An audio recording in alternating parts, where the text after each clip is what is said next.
going back to where you were, let's say, 2 years into your industry, what would be the advice that you would give yourself or to others that are following your footsteps?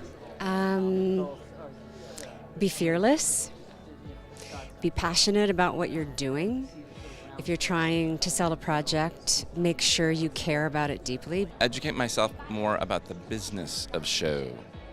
So I love everything about show business. So I love producing now and writing. I guess I would have learned to write sooner because I think writing is such a great tool to have. I would just say trust your gut, because when I've done that, it's worked. And when I've questioned it, I go down some rabbit hole and to dig myself out. Trust your gut. I would go back and say nothing, because I don't want to mess with anything I did. I didn't do everything perfect, but overall, it's been more than a dream come true for me. Things have happened that I could have never even imagined. I guess it would be just enjoy it. You know, the reality is you get into the industry and it's a hard slog when you first start out. I came from a creative background. You don't get paid very much, so you're doing it for the passion of it. As long as you can keep that passion going, and then you'll have a full and a long career within this industry.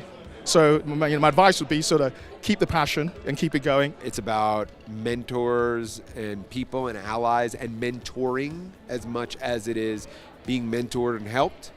And it's about just doing great work and leaning and leaving with that. You can always be creative, and I think going into it, as far as don't gauge the success based on the monetary part of it. That's wonderful when it happens, but you could always be creative if you can. So never give up on the creative part of yourself that has driven you there. And whether it's community theater, whether it's painting, whether it's singing, writing music, writing scripts, acting in theater, there's all places to stay creative.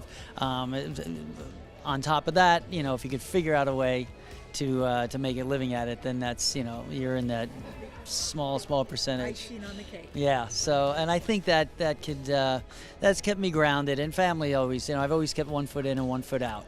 It's not easy to do because you have to sacrifice, but at the end of the day, for me, that's what's worked.